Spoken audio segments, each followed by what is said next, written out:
السلام عليكم ورحمة الله وبركاته داودياشنا قيمها بدن كسر دوادة برنامج كان أنا ومقع درني كلن كجاركة وبرنامج عصوب وحنكو عزومي دونا شخصية ده جاركة قد يدها جاركة ما أنتي وحنكو فرحسنا حلقة دي سجوبات إنه مرتين وياها الأستاذ عبد الرشيد محي الدين أهلا بك أبو سارة. أهلا وسهلا. وكو فرحسنا هاي مركوات مقالة اسطنبول كسر دو بانو فرحسنا هاي هذا قبل شيء كلن كان أنا كاسود البني مدة بدن أكو فكرة أنت markaad muqdisho joogtay maaha kaliya inaad soo socoto markaan ogeyn waan sii tartiibinayn inaan ku qaabilno aad baa ugu faraxsanahay haddaan ku bilowna su-aasheeda maxaan ka ognay noloshii gaarkeeda cabdirashiid muxiidiin noloshiisa duufuuladii caruurnimadii markii hore saaxiibkay Suleymaan waa ku faraxsanahay kulankan gaarka ah run ahaantii adiga shakhsi ahaan Suleymaan ahaan waxaa tahay dhalinyaradii aan aad ugu fikirayay marka Istanbul markaa gaartid si shakhsi ah waa inaan ninkaas soo qabataa aniga iyo dhalinyaro badan oo Soomaali ah waxaan ku aragnaa wiil Soomaaliyeed oo aad u dadaalaya marka hore oo ku faraxsanahay in adiga aan kula kulmo aan barnaamij ama kulankan inoo dhaco waa markii koowaad aan Istanbul imaanayo وهذا إن ورئيسي وجهري أن بحناي. الله أكبر ما شاء الله يعني هذا هو فرح سنة. تنكسب سن إن نقول الشيء إذا جارك ما يربى ظننا واكشي جاي لكن سكلان وشيء جايا هذانا طبعا عبد الرشيد محي الدين كلموي كل شيء مقدشو نكسب بربارة دلك يمن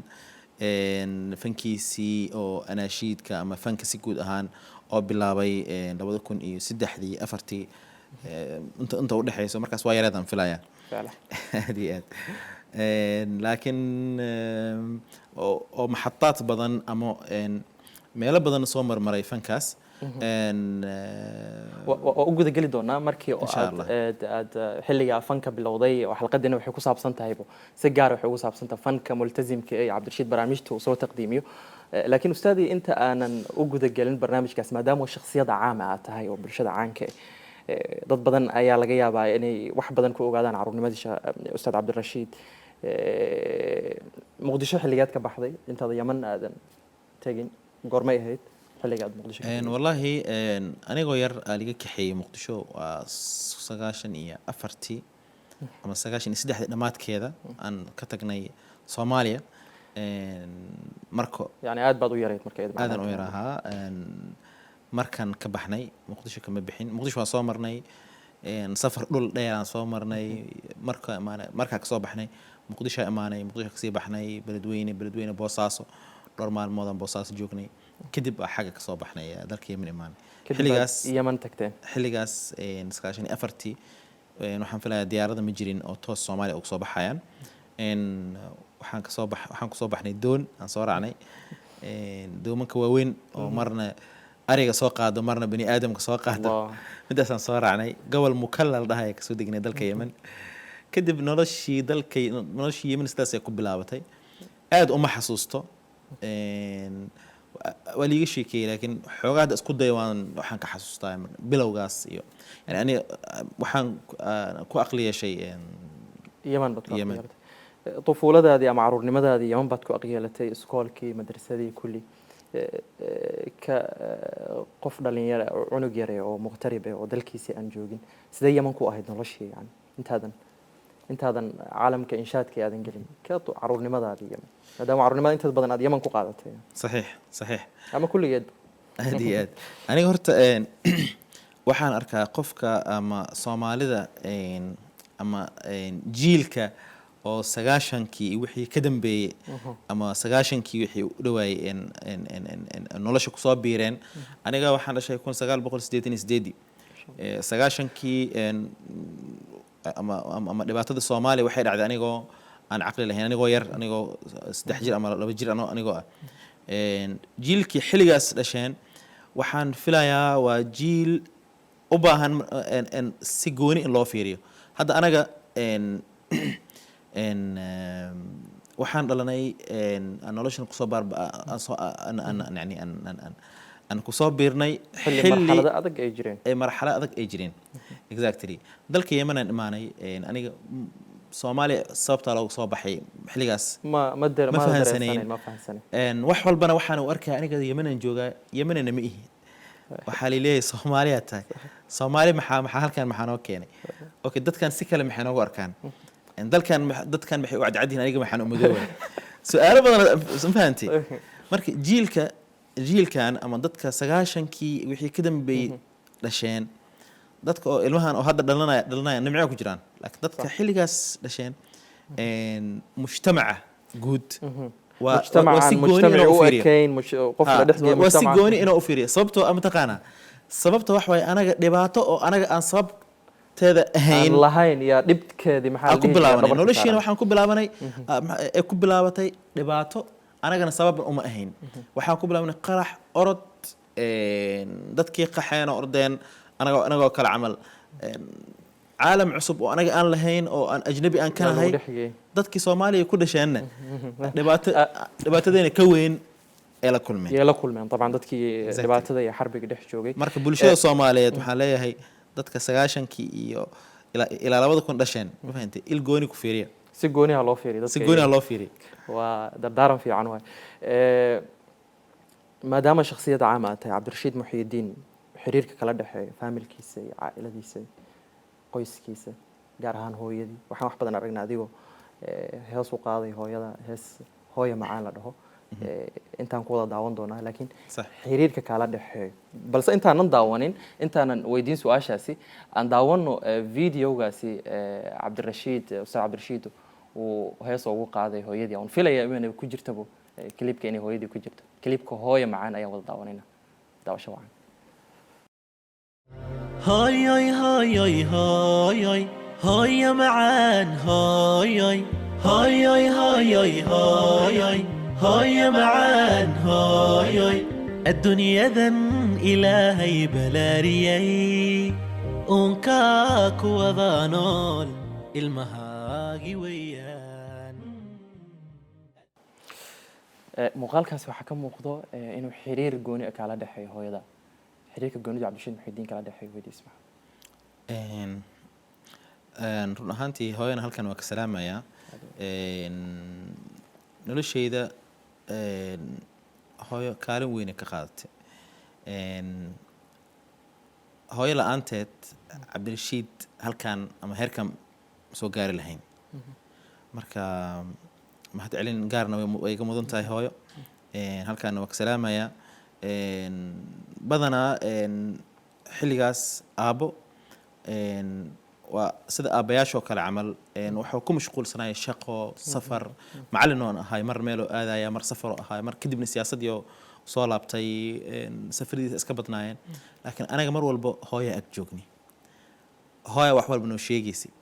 anaga ma ahayn ilmo oo nolol caadi ku soo koreen oo dalkooda joogo oo nabad ay jirto waxaan ahayn ilmo soo qaxeen dalka Yemen joogaan duruufta iska adag tahay wax kalena haysanin dhiirigelin marka la dhaho hooyo ugu baahanahay cilmi iyo wax kasta hooyo ugu baahnayn marka hooyo waxay qaadatay door weyn aabana way ahayd hooyana way ahayd saaxiibna way ahayd walaalna way ahayd ilaaha ku xifdiyo hooyooyinka muslimiinta dhan Allah xifdiyo Cabdirashiid marka uu doobayay heestaas ama nashiidkaasi hooyo uu doobay kulli kama dhignayn kaliya fariin buu dirayay ah in hooyo loo dhawaado oo si gooni ah maamooyinka loo dhawaado fariintaasi aad ku soo duubtay luqadda Soomaaliga walow aad leedahay nashiid kale oo luqadda Carabiga aad leedahay laakiin haddana inaad Soomaali u doorato fariin gooni oo u direysay ahayd dadka Soomaalida ama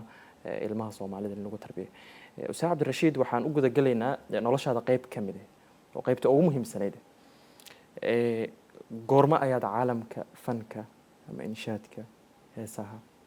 ku soo biirtay wallahi waa yaray 2003 afartii xilligaas camal ahayd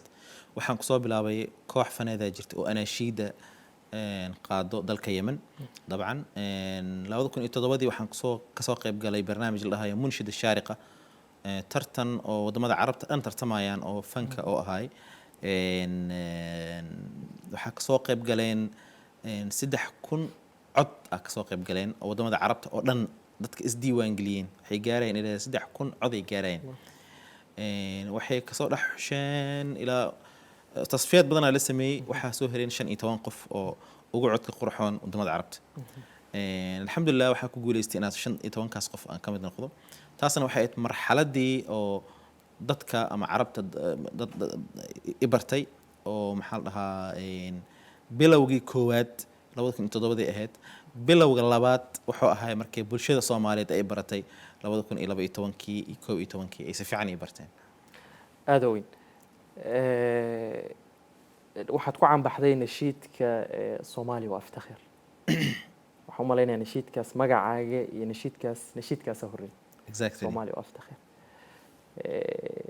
bal markoobaad Soomaali waa aftakhir in maqashii maanta waxaan jeclahay hortaada ka maqlo nashiid Soomaali waa aftakhir adeeg horta markii ugu horeysay Soomaali waa aftakhir ku soo gaartay xilliga ahayd والله بالضبط هذا ما حسست وقت هبل ما دهي كرو markaas waa yareed ma dhihi kartid taa ogahay okay صومالي وأفتخر وحنيني سيستمر وبلادي ستزدهر صومالي وأفتخر مقديشو هي القمر هرقسة هي الأغر كسمايو أحبها صومالي وأفتخر لن ننحني رغم الأسى لن نشتكي سنستمر سينتهي خلافنا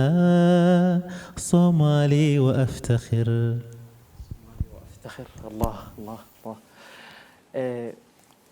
فرينت كده بس صومالي وافتخر maxay ahayd Soomaali baan ahay waana ku faanaya aad iyo aad jiilka oo 9kii wixii ka dambeeyay dhashay marka la soo laabanaya ama burburkaas markoo dhacay waxaan aragnay Soomaali badan ka faanayaan Soomaalinimada sababtan waxa keenayso qaxi iyo dhibaatada ay dhaceen yani wiil yar oo ku soo barbaaray dalka Yemen oo mar walba magaca Soomaali Yemen ama Sacuudiga ama Imaaraadka ama Suudaan ama meel on ahaato magaca Soomaali marka la keenan oo lagu xiriirinayo dhibaato majaaco waxsan oo dagaal exactly waxa imaanayso cunugii in Soomaaliya iyo isku xiro dhibaatada iyo fahanti uu ka faan aabayaashan hadda doorkooda haday qaadanin taasna waa dhibaato kale marka waxa imaaday jiil oo ka faanaya Soomaalinimada aniga waxyaabo noocaas oo kala camal oo badan arkay alxamdulillah guriga ama aabo iyo hooyo waxay si fiican noo bareen Soomaalinimada mar walbo af Carabi ku hadal ama Ingiriis ku hadal ama af Jini ku hadal Soomaaliya tahay taasina bareen waxa tarbiya wanaagsan ha marka alxamdulillah waan umad celinay aabo iyo hooyo waxaan arkay ilmo ka faanayaan Soomaalinimada dad badan Soomaalinimada ka faanayaan sidaasaan ku alifay Soomaali waa aftakhir fariimo badan way ku jireen laakiin tan ugu muhiimsaneed waa yani waxa la dhahaa qofka hada jeceshahay waxa ugu weyn oo qofkaas u sameynaysid waa inaad ku faantid dadka ina barid qofkan adiga waa jeceshahay Soomaaliya صح aad weyn fariintaasina waxa muuqatay in fariin qalbiga ka soo galay because aad bay u canbaxday aadi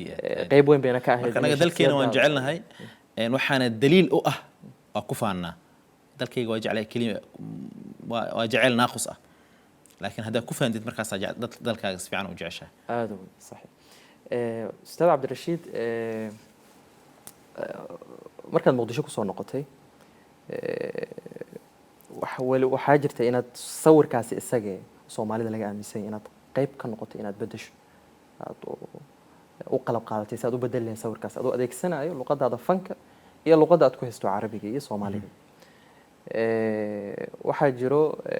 Muqdisho xaalad adag ay ka jirtay marka ayada in Muqdisho sawirkeeda inaad bedesho aad fariina soo duubtay Muqdisho salaam Muqdisho waa nabad caalamkan aad tusto نشيد كان داوانو مقديشو سلام أستاذ عبد الرشيد وكدوبي مقالة مقديشو سلام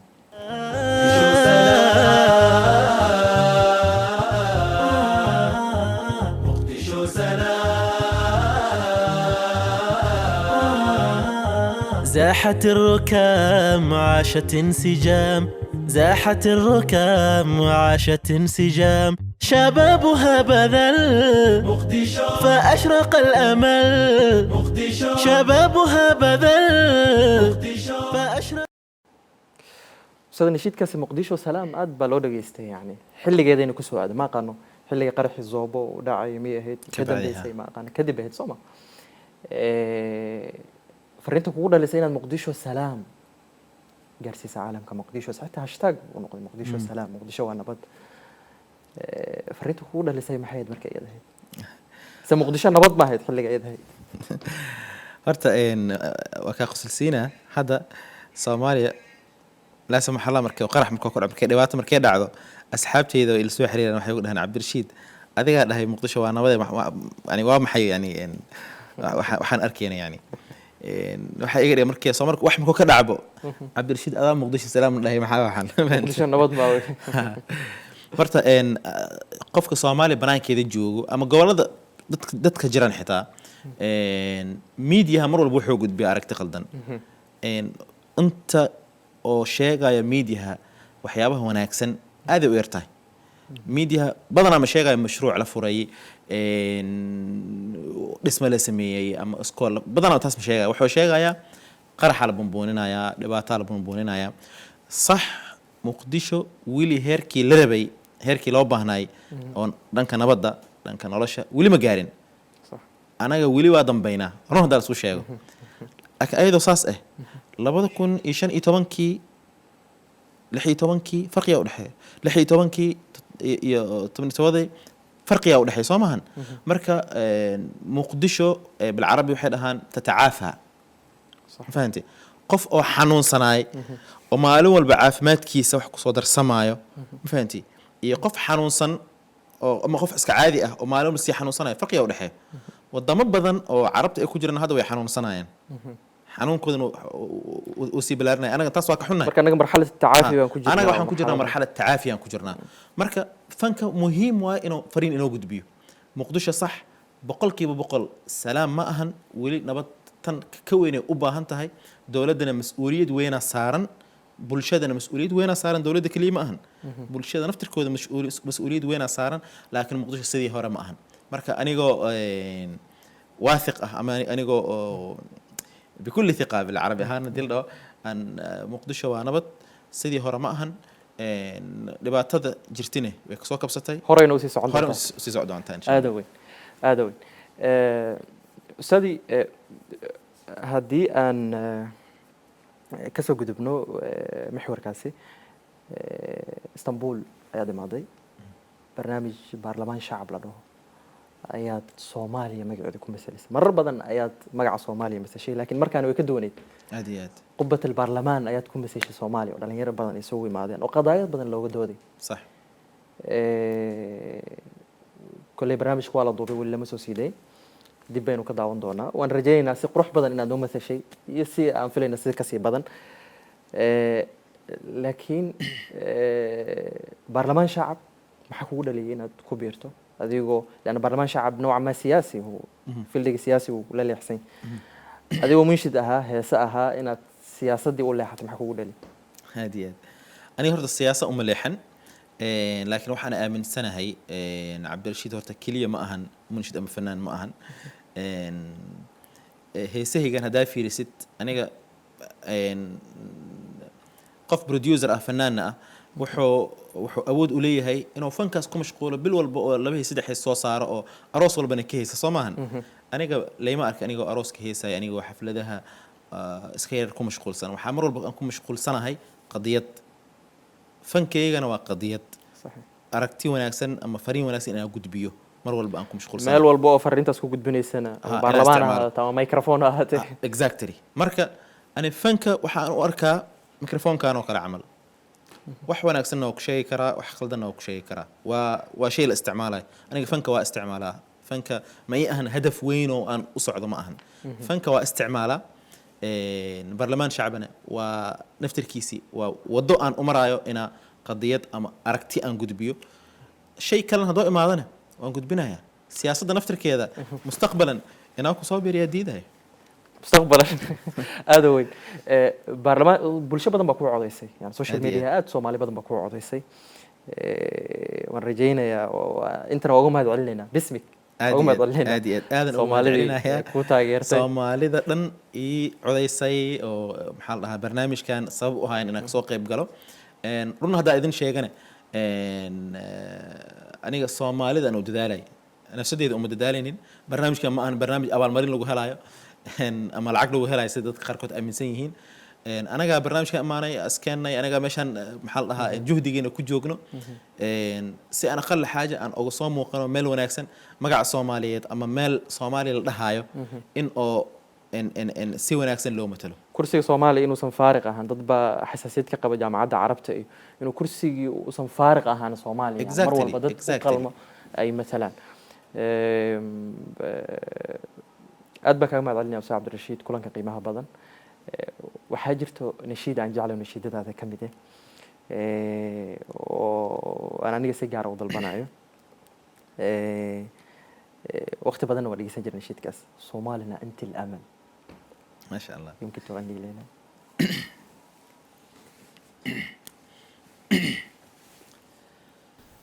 صومالنا انت الأمل انت الأمل فينا تربى واكتمل دار المحبة والسلام دار البناء جد عمل في الماضي أعيان الشتات حرب ومآسي مؤلمات في الماضي أعيان الشتات حرب ومآسي مؤلمات شبكنا بالحب الكفوف وصنعنا أعظم معجزات. الله الله الله يفتح عليك. Soomaalina inta al-amal aad baan ugu mahad celinaa Ustaad Cabdirashiid Muxyidiin kulankan qiimaha badan waa jeclaan lahayn in intaan ka sii dheeraado kulanka Cabdirashiid Muxyidiin lagama daalayo laakiin marar kale oo badan ayaan rajaynaynaa inuu noo soo noqnoqdo Ustaad Muxyidiin waa kaaga mahad celinaa waqtiga qiimaha badan oo siisay daawadayaal barnaamijkeeni kulanka gaarka intaanu nagu ogyahay intaan ka gaarayno marti cusub iyo kulan kale oo gaar ah waxaan leenahay fi amaan illah